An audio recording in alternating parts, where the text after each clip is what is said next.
പരിശുദ്ധ ഇസ്ലാമിൻ്റെ ഏറ്റവും മൗലികമായ ഒരു സവിശേഷത എന്നുള്ളത് അതിൻ്റെ പ്രോജ്വലമായ പ്രമാണങ്ങളാണ്. 14 നൂറ്റാണ്ടുകളായി മാനവരാശിയുടെ മുമ്പിൽ വെല്ലുവിളിച്ച് നിലകൊണ്ട് ആളുകൾക്ക് വഴി കാണിച്ചു കൊടുക്കുന്നതിൻ്റെ പ്രമാണങ്ങൾ, ആ പ്രമാണങ്ങളുടെ പ്രോജ്വലത തന്നെയാണ് ഇസ്ലാം പരിഷ്കരിക്കേണ്ടതില്ല എന്ന് നാം പറയാനുള്ള ഏറ്റവും പ്രധാനപ്പെട്ട ഒരു കാരണം. പരിശുദ്ധ ഖുർആനിൻ്റെ പ്രത്യേകതയായി വിശുദ്ധ ഖുർആനിൽ 3 സ്ഥലങ്ങളിൽ അല്ലാഹു സുബ്ഹാനഹു വ തആല ആവർത്തിച്ചു പറഞ്ഞൊരു കാര്യമുണ്ട്. ഈ വിശുദ്ധ ഖുർആൻ എന്നുള്ളത് അല്ലാഹുവിൻ്റെ കലാമാണ്. വിശുദ്ധ ഖുർആനിൽ തന്നെ കാണാം, യുരീദൂന അൻ യുബദ്ദിലു കലാം അല്ലാഹ്, അല്ലാഹുവിൻ്റെ ഈ കലാമിനെ പരിഷ്കരിക്കാനാണ് അവർ ആഗ്രഹിക്കുന്നത്. അതേപോലെ തന്നെ വിശുദ്ധ ഖുർആൻ വീണ്ടും കാണാം, ഹത്താ യസ്മഅ കലാം അല്ലാഹ്, അല്ലാഹുവിൻ്റെ കലാം അവർ കേൾക്കുമാർ. അതേപോലെ തന്നെ വഖദ് കാന ഫരീഖും മിൻഹും യസ്മഊന കലാം അല്ലാഹ്, ഇവിടെയൊക്കെ അല്ലാഹു സുബ്ഹാനഹു വ തആല ഈ പ്രയോഗിച്ച പദത്തിൻ്റെ അർത്ഥം അല്ലാഹുവിൻ്റെ കലാം എന്ന് പറഞ്ഞാൽ അല്ലാഹുവിൻ്റെ സംസാരമെന്നാണ്. അപ്പോൾ പരിശുദ്ധമായ ദീനുൽ ഇസ്ലാം എന്ന് പറഞ്ഞാൽ അല്ലാഹു സംസാരിച്ചതാണ്. അല്ലാഹുവിൻ്റെ സംസാരം ഒരിക്കലും മാറ്റം വരുത്തേണ്ടതില്ലാത്ത വിധം അന്യൂനമാണ്. അല്ലാഹുവിൻ്റെ സംസാരത്തെ എഡിറ്റ് ചെയ്യാൻ പരിശ്രമിക്കുന്ന മനുഷ്യന്മാർ അവർ ബുദ്ധിശൂന്യരാണ്. അല്ലാഹുവിൻ്റെ ആ പരിശുദ്ധമായ കലാമിനെ അവൻ സംരക്ഷിക്കുമെന്ന് അല്ലാഹു വിശദീകരിച്ചിട്ടുണ്ട്. ഇന്നാ നഹ്നു നസ്സൽന ദിക്റ വ ഇന്നാ ലഹു ലഹാഫിളൂൻ. ഈ അല്ലാഹുവിൻ്റെ വേദഗ്രന്ഥം വിശുദ്ധ ഖുർആനും അതിൻ്റെ വിശദീകരണമായ പ്രവാചകൻ്റെ ഹദീസുകളും അത് നിലകൊള്ളുവാൻ ആവശ്യമായ എല്ലാ കാര്യങ്ങളും അല്ലാഹുവിടെ സംരക്ഷിച്ച് നിലനിർത്തും. അതിൻ്റെ സാക്ഷ്യമാണ് 14 നൂറ്റാണ്ടുകളായി ഒരു മാറ്റത്തിരുത്തലുകളും എഡിറ്റിങ്ങുകളും ആവശ്യമില്ലാത്ത വിധം വിശുദ്ധ ഖുർആനും പ്രവാചകൻ്റെ ഹദീസുകളും ഇന്ന് നമുക്ക് മുന്നിൽ വഴി കാണിച്ച് നമ്മുടെ മുന്നിൽ നടന്നുകൊണ്ടിരിക്കുന്നത്. നിങ്ങൾ നോക്കൂ, വിശുദ്ധ ഖുർആൻ അത്ഭുതമാണ്. നബി സല്ലല്ലാഹു അലൈഹി വസല്ലമയുടെ ഹദീസുകളും അത്ഭുതമാണ്. ആ വിശുദ്ധ ഖുർആൻ ഇതര വേദഗ്രന്ഥങ്ങളിൽ വ്യത്യസ്തമാകുന്നത് പലതരത്തിലാണ്. നമുക്കറിയാം, മൂസാ നബി അലൈഹി സ്വലാത്തു വസ്സലാം, മൂസാ നബിക്ക് ഒരു വേദഗ്രന്ഥം കയ്യിൽ കൊടുക്കുകയായിരുന്നു അല്ലാഹു സുബ്ഹാനഹു വ തആല. ഈസാ നബി അലൈഹി സ്വലാത്തു വസ്സലാമക്കും അങ്ങനെ തന്നെ. പക്ഷേ നബി സല്ലല്ലാഹു അലൈഹി വസല്ലമക്ക് ഒരു എഴുതപ്പെട്ട വേദഗ്രന്ഥം കയ്യിൽ കൊടുക്കുകയല്ല അല്ലാഹു ചെയ്തത്. അള്ളാഹുവിൻ്റെ പ്രവാചകൻ സല്ലല്ലാഹു അലൈഹി വസല്ലമയുടെ ഹൃദയങ്ങളിലേക്കാണ് ആ വിശുദ്ധ ഖുർആൻ അവതരിപ്പിക്കപ്പെടുന്നത്. നസല ബിഹി റൂഹുൽ അമീൻ അലാ ഖൽബിക്, മഹാനായ ജിബ്രീൽ അലൈഹി സ്വലാത്തു വസ്സലാം താങ്കളുടെ ഹൃദയത്തിലേക്കാണ് വിശുദ്ധ ഖുർആൻ അവതരിപ്പിച്ചിട്ടുള്ളത്. എന്താണ് നബി സല്ലല്ലാഹു അലൈഹി വസല്ലമയുടെ ഹൃദയത്തിൻ്റെ പ്രത്യേകത? നമ്മളെല്ലാം പഠിച്ചതാണ്. നബി സല്ലല്ലാഹു അലൈഹി വസല്ലം ഹൃദയം പലതവണ ശുദ്ധീകരിക്കപ്പെട്ടതാണ്. ആ ശുദ്ധീകരിക്കപ്പെട്ട പ്രവാചകന്റെ ഹൃദയത്തിലേക്ക് അവതരിപ്പിക്കപ്പെട്ട വിശുദ്ധ ഖുർആൻ ജിബ്രീൽ ഓതിക്കൊടുക്കുന്നു, നബി സല്ലല്ലാഹു അലൈഹി വസല്ലം കേൾക്കുന്നു, ഹൃദ്യസ്ഥമാക്കുന്നു. പ്രവാചകന്റെ ഹൃദയങ്ങളിലാണ് ഖുർആൻ ആദ്യമായി സൂക്ഷിക്കപ്പെട്ടിട്ടുള്ളത്. പ്രവാചകന്റെ ഹൃദയങ്ങളിലാണ് വിശുദ്ധ ഖുർആൻ ആദ്യമായി സൂക്ഷിക്കപ്പെട്ടത്. അള്ളാഹുവിൻ്റെ പ്രവാചകന്റെ ഹൃദയത്തിലാണ്. ആ ഹൃദയങ്ങളിൽ നിന്ന് ഹൃദയങ്ങളിലേക്ക് 14 നൂറ്റാണ്ടുകളായി ഇന്നും വിശുദ്ധ ഖുർആൻ ലക്ഷക്കണക്കിന് മനുഷ്യന്മാർ ഹൃദയങ്ങളിൽ സൂക്ഷിക്കപ്പെട്ടുകൊണ്ടിരിക്കുന്നുണ്ട്. ഒരുപക്ഷെ ഈ സദസ്സിൽ തന്നെ വിശുദ്ധ ഖുർആൻ മനഃപ്പാഠമാക്കിയ ഒരുപാട് ആളുകളുണ്ടാകും. ലോകത്ത് ഇത് മുസ്ലിമീങ്ങളായ ആളുകൾക്ക് മാത്രം അവകാശപ്പെടാനുള്ള ഒരു വലിയ സംഗതിയാണ്. മുസ്ലിമീങ്ങൾ ഒരു 100 ആൾ ഒരുമിച്ച് കൂടിയാൽ അതിൽ ഒരാളെങ്കിലും ഇൻഷാ അല്ലാഹുവിൻ്റെ ഖുർആൻ മനഃപ്പാഠമാക്കിയവരുണ്ടാകും. ലോകത്തൊരു സമുദായത്തിനും അവകാശപ്പെടാനില്ലാത്ത വിധം ഈ വിശുദ്ധ മതത്തിൻ്റെ വേദഗ്രന്ഥം എപ്രകാരം സംരക്ഷിക്കപ്പെട്ടിട്ടുണ്ട് എന്നുള്ളതിൻ്റെ ഏറ്റവും വലിയ ജീവിച്ചിരിക്കുന്ന ഉദാഹരണമാണിത്. അള്ളാഹു ഇത് വിശദമാക്കിയിട്ടുണ്ട്. ബൽഹു ആയാത്തും ബയ്യിനാത്തുൻ ഫീ സുദൂരിൽ ലദീന ഊതുൽ ഇൽം. ഈ വിശുദ്ധ ഖുർആന്റെ സംരക്ഷണം ഇൽമു നൽകപ്പെട്ട ഹൃദയങ്ങളിലാണ്. അതുകൊണ്ട് തന്നെ വിശുദ്ധ ഖുർആനിൻ്റെ മുഴുവൻ പ്രതികളും ഏതെങ്കിലും ഒരു വ്യക്തി നശിപ്പിക്കാൻ ഉദ്ദേശിച്ചാൽ നിമിഷ നേരം കൊണ്ട് ആ ഖുർആൻ പുനഃസൃഷ്ടിക്കുവാൻ മുസ്ലിമീങ്ങളായ ആളുകൾക്ക് യാതൊരുവിധ പ്രയാസവുമില്ല. ഖുർആനിൻ്റെ സംരക്ഷണം ഹൃദയങ്ങളിലുണ്ട്. അത് ഇന്നും ഉണ്ട് എന്നുള്ളതാണ് വാസ്തവം. അത് ഹൃദയങ്ങളിൽ മാത്രമല്ല, ടെക്സ്റ്റായിട്ടും എഴുത്തായിട്ടും നിലവിലുണ്ട്. നമുക്കറിയാം, നബി സല്ലല്ലാഹു അലൈഹി വസല്ലം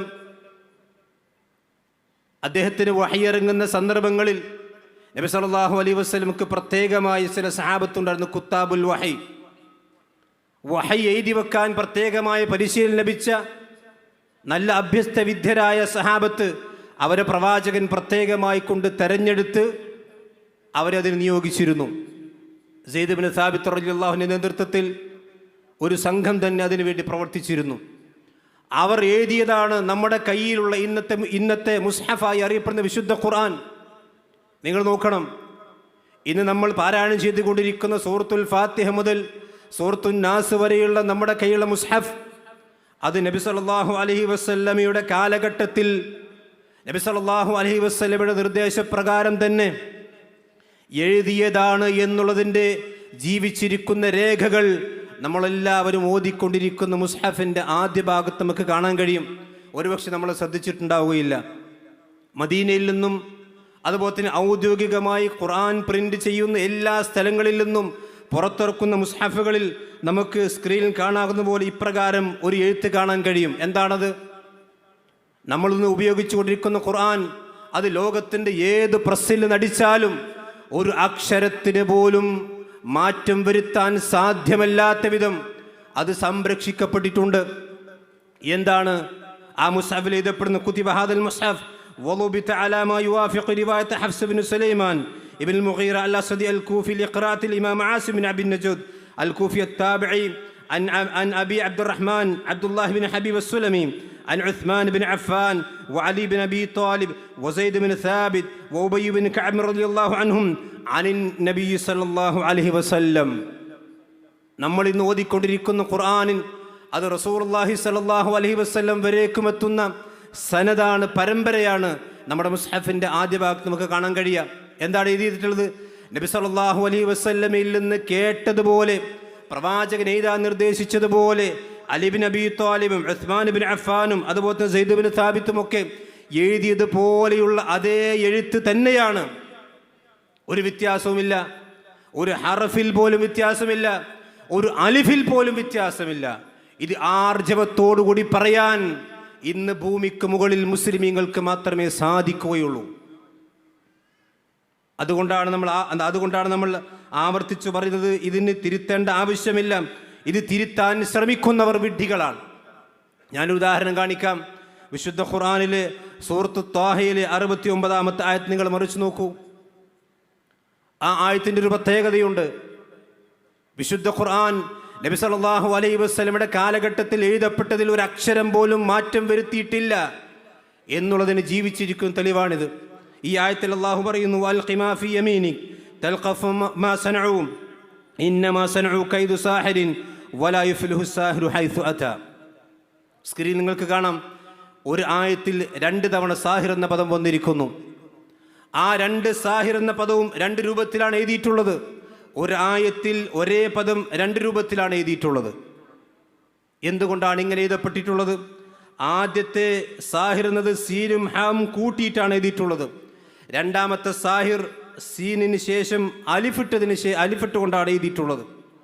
ഇത് ഏതെങ്കിലും ഒരു വ്യക്തിക്ക് സംഭവിച്ച കയ്യബദ്ധമല്ല.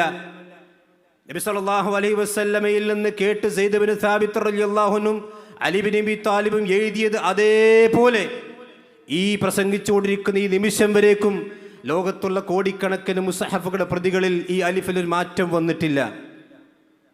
ആദ്യത്തെ സാഹിർ സീൻ ഇട്ടതിന് ശേഷം മുകളിലാണ് അലിഫിട്ടുള്ളത്. സീനും ഹാം കൂട്ടിയിട്ടാണ് എഴുതിയിട്ടുള്ളത്.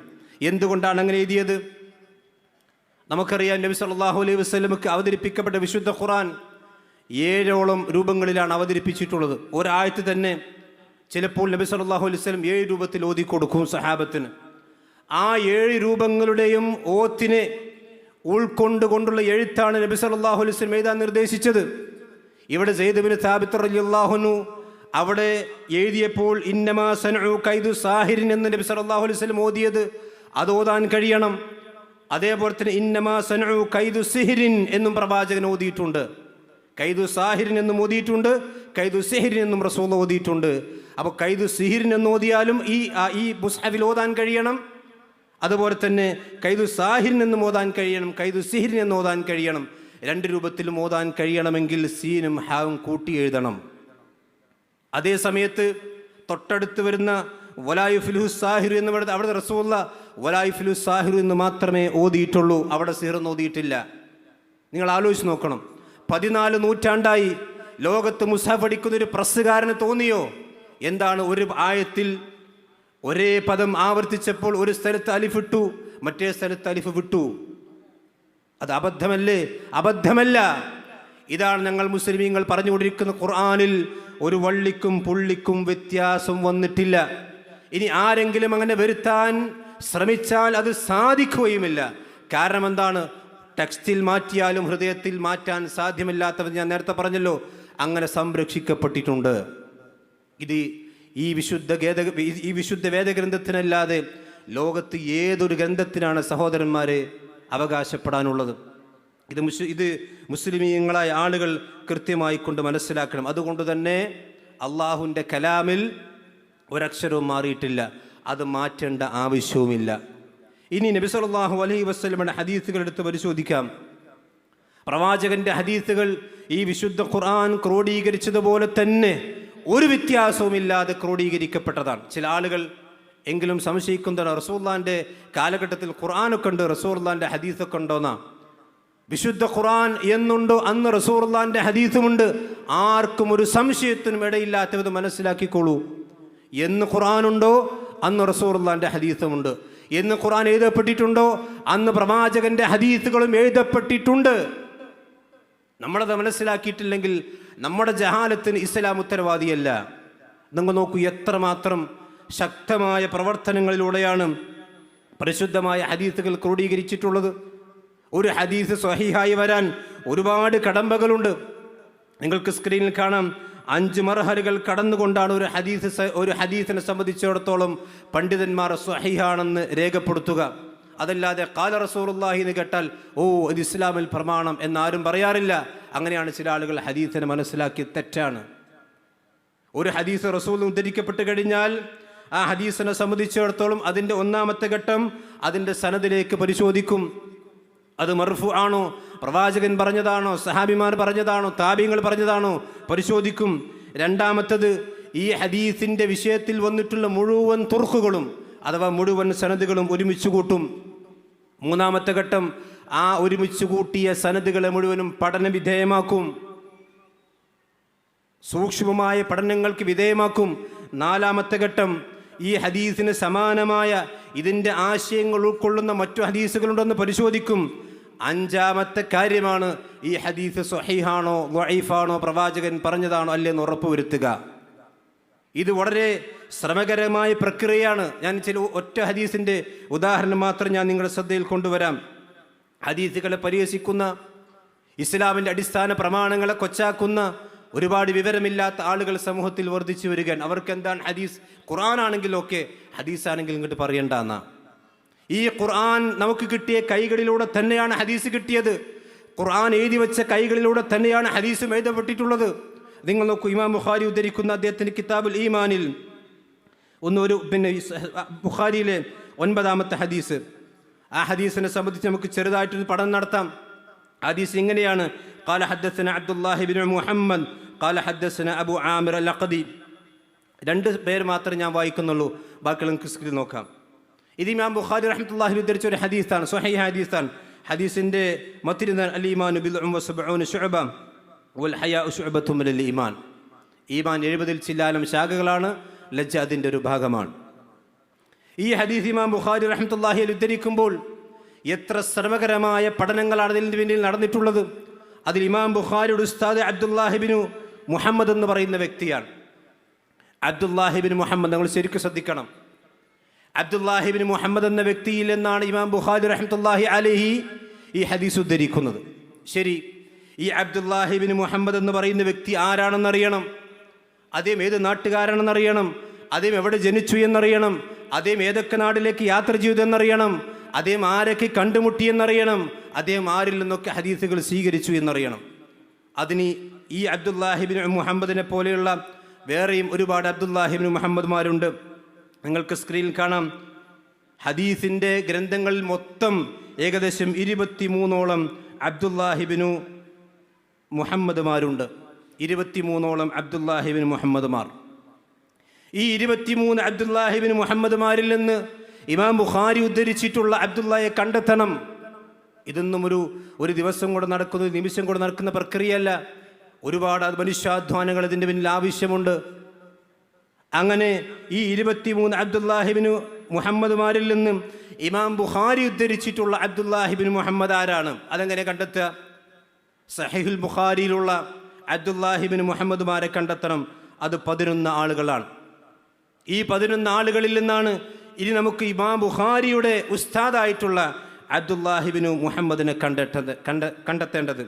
അങ്ങനെ നോക്കുമ്പോൾ നമുക്ക് മനസ്സിലാകും, മഹാന ഇമാം ബുഖാരി റഹ്മത്തുള്ളാഹി അലൈഹി തൻ്റെ ഉസ്താദായിക്കൊണ്ട് ഉദ്ധരിച്ചിട്ടുള്ളത് Abdullah bin Muhammad bin Abdullah Jafar bin Yaman al Jufi al Musnadi എന്ന് പറയുന്ന വ്യക്തിയാണ്.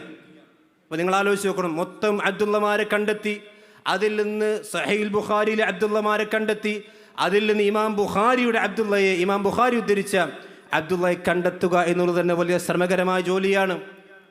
അതിനുശേഷം ഈ വ്യക്തി, ഇദ്ദേഹം സ്വഹീഹാണോ, അദ്ദേഹത്തിന് സ്വീകാര്യത എത്രമാത്രമുണ്ട്, അത് പരിശോധിക്കണം. അതെവിടെ പരിശോധിക്കാം? അതിന് പ്രത്യേകമായ ഗ്രന്ഥങ്ങൾ പണ്ഡിതന്മാർ രചിച്ചിട്ടുണ്ട്. ഇഷ്ടം പോലെ 10,000-കണക്കിന് ആളുകളെ ജീവചരിത്രം എഴുതിയിട്ടുള്ള ഗ്രന്ഥങ്ങളുണ്ട്. ആ ഗ്രന്ഥങ്ങൾ പരിധി ഈ അബ്ദുള്ളയെ സംബന്ധിച്ചിടത്തോളം അദ്ദേഹം സ്വീകാര്യനാണോ എന്ന് പരിശോധിക്കണം.